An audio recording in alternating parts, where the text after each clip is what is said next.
Good morning, morning of day 18. Just been picked up from the lodge and brought back to the marina. It's just down there behind me. I didn't end up going to the marina shop in the end. I got everything I needed at the lodge. And we've got at least 4 brilliant days ahead of us. It's going to be high 70s, 80s every day. No chance of rain, although we are going into the mountains, so that can change, of course. So I've just got I think it's 1.5 mile walk to the Fontana Hilton, which is meant to be the nicest shelter on the AT. So we'll have a little walk around there, and then a little 1/2 mile walk down to the Fontana Dam. I'll get back to you when I get there. As I'm on a little flat section, I thought I'd say a couple of words about the Fontana Resort. Great place to stay. Everything you need there in terms of laundry, resupply. Even though it's a proper holiday resort place, they cater for hikers extremely well, with a shuttle service backwards and forwards to the various places that you can get off trail. Had a great breakfast this morning: eggs, bacon, biscuits, cereal, fruit. So stomach's nice and full for the big climb ahead this morning. We're as we climb up into the Smokies, it's a 4-mile climb, I think, by the time we start leveling off. There is a milestone coming up. I'll talk about that when we get there.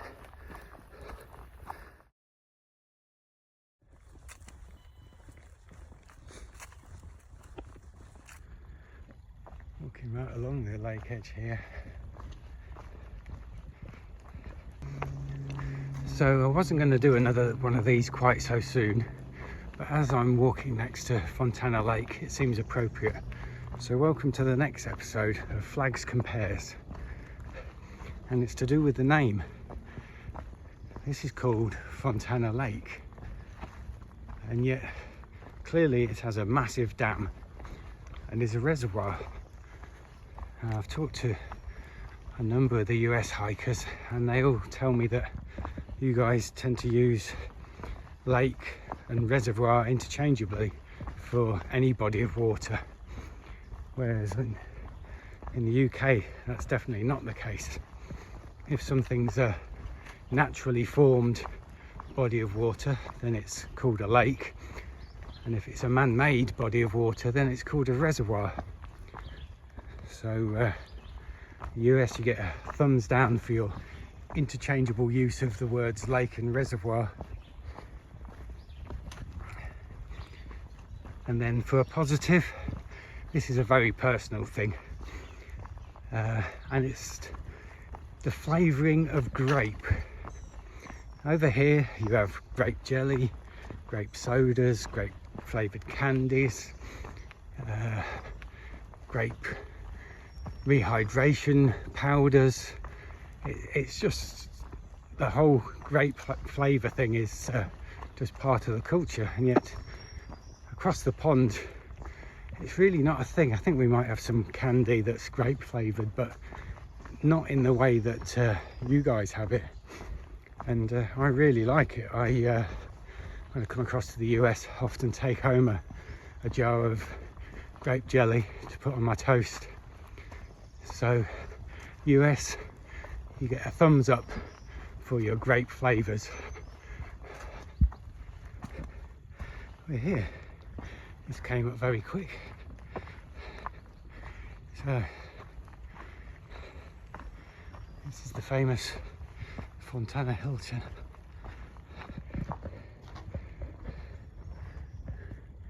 There we go, Fontana Hilton. And this is the reason why. It's a double-decker. Shelter on both sides. You can man it back. There's a water spigot. Over here you've got solar charging for your phones, trash cans, picnic tables, fire pit, amazing views of the lake and the Smokies. And then just up the road there's some bathrooms and showers. What more could you ask for? Here are the bathrooms.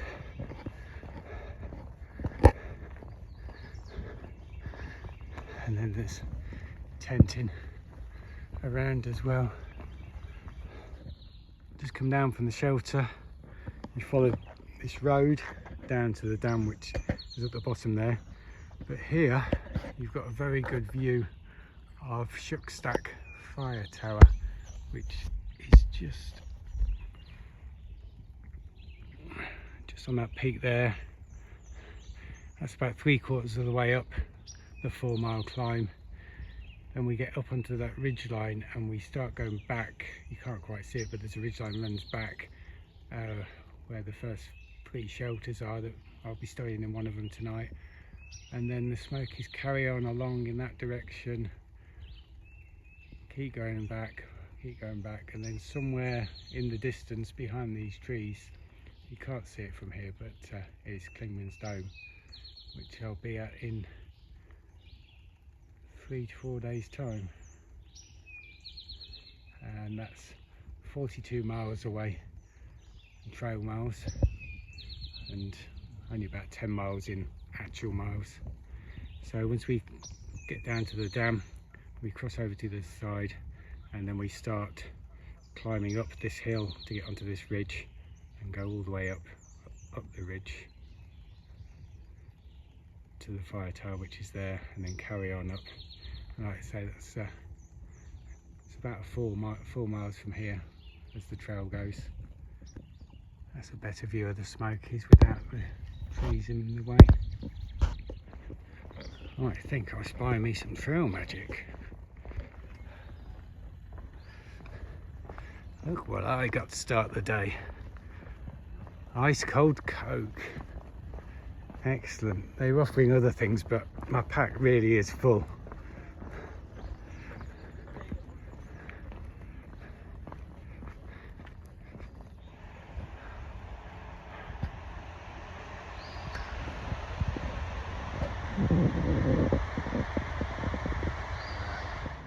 Got a visitor centre over here. And damn. There's some work going on down there. Apparently this was planned before the war, but then they rushed to finish it so that they could power a local aluminium plant to up production.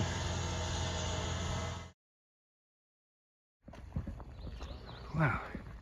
It's a surprisingly long road walk from the sign to where you turn off to go back into the woods. I don't think I've seen anyone talk about that so much. Molly's Ridge is the first shelter, which is 10 miles away. So the deal with the Smokies permit is you apply for it online. They send it through by email. You then have to find somewhere to print off a hard copy. I got mine done at the NOC, but the Fontana will also do it. You write your entry date on the permit and then you deposit the top half as you enter. You have to use the permit within 30 days of buying it, and then once you've posted your half of the permit at this end, you've then theoretically got 8 days to exit the park at the other end. Although I've never heard in any videos of that policy actually being policed in any way, so there's no need to stress about it. If you need to take a few days off at Gatlinburg or Cherokee, it's fine. So officially on the AT and the Smokies now. And of course the first thing you do is start going up. It's a hot one. So I've decided to try the cool pirate look. Is it working? I think we're only about halfway to Shuckstack. There's very little breeze, so we've picked not the ideal day to climb up into the Smokies. Just got the first view of the fire tower just up there. Must be about 2/3 of the way up now. Just stopped for water. It was a little slow, but it was running, so completely topped up. But check out this view. So I just got to the branch for Shuckstack fire tower.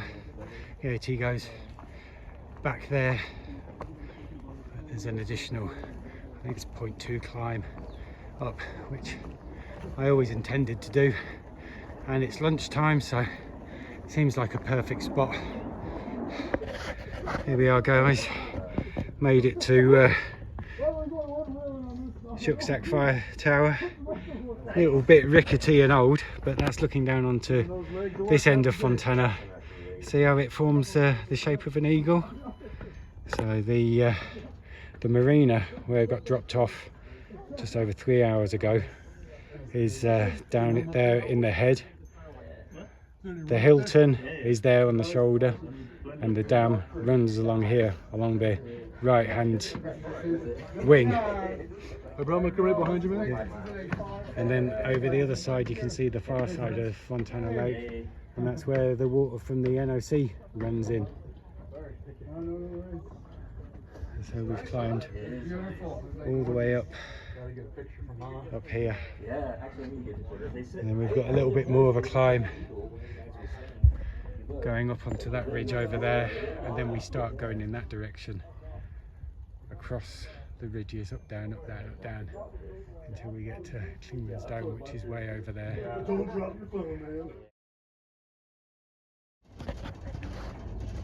And this is the top of the fire tower. It's a very rickety old thing. The floorboards don't look 100%, and you can hear it creaking as people come up and down. But, even though it's a little way off trail, it's definitely something not to pass up. Right, I'm going down.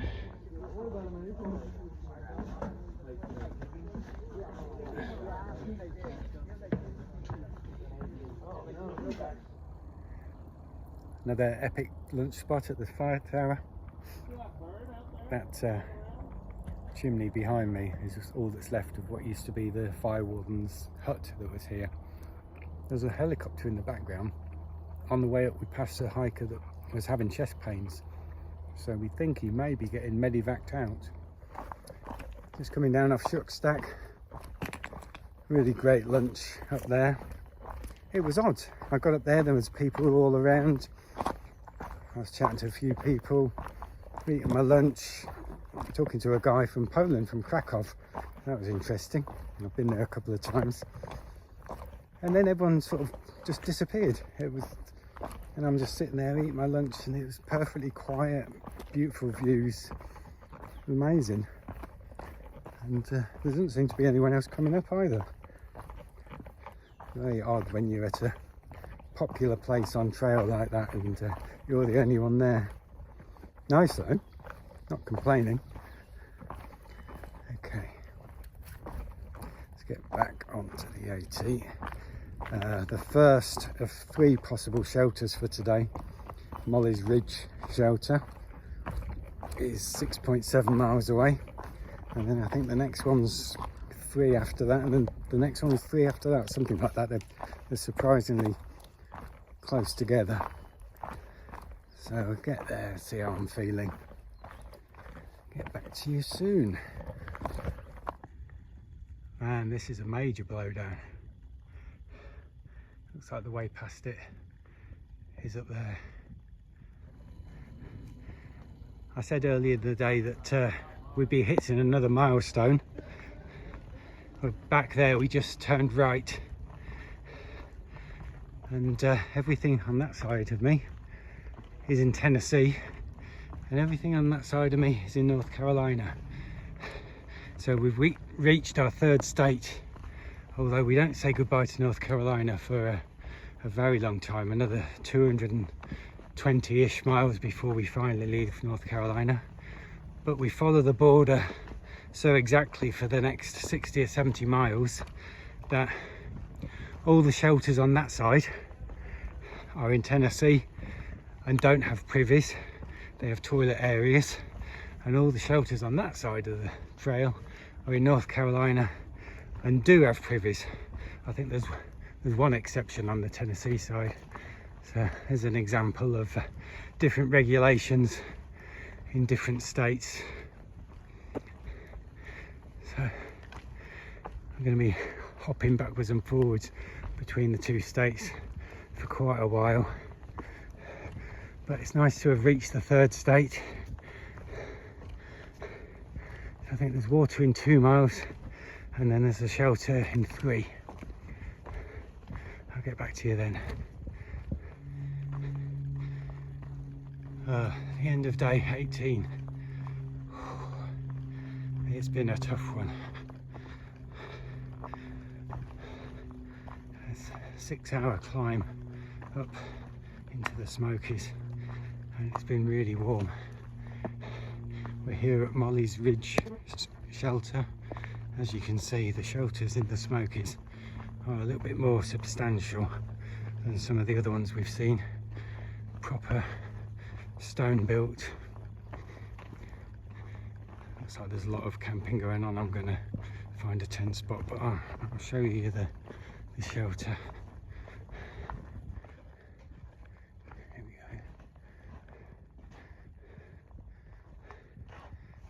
There. Most of the tent spots have been taken in front of the shelter, so I wandered around the back here and found this, which is perfect. Logs to sit on. My very own bear box. It's perfect. I got asked in the comments about the gloves I'm wearing, whether I'm wearing them to stop chafing, to keep my hands warm, or for any other reason. And rather than reply in the comments, I thought I'd do a mini gear review. So the answer to all 3 of those is yes. I am wearing them to stop chafing. I saw Quicksand wearing something similar. I think his were old weightlifting gloves. Mine are old cycling gloves, but I like the idea.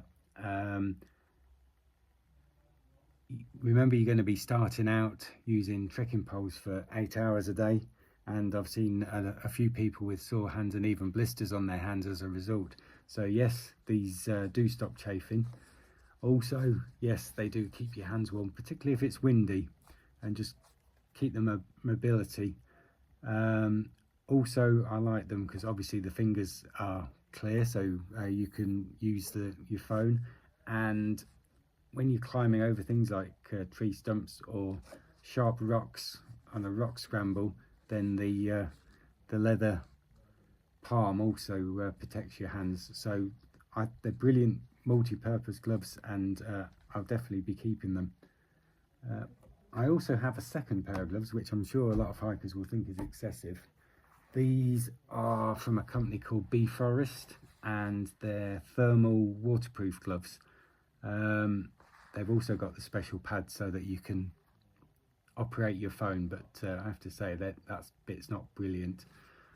I did wear these when it was snowing and on the really cold rainy days, and they kept my fingers warm, so that when I stopped to eat or retie my shoelaces or anything like that, then I was able to do so. And I did see other hikers that were having trouble because their fingers were so cold.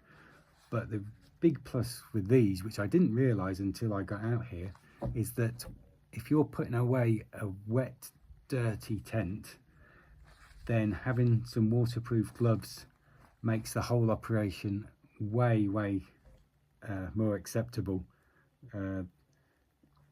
So again, these are something that I'll be keeping till the end, because just for that alone, I think they're worth carrying. Right, time for something to eat. Tonight I'm trying something new. It's no pasta sides, chicken and broccoli.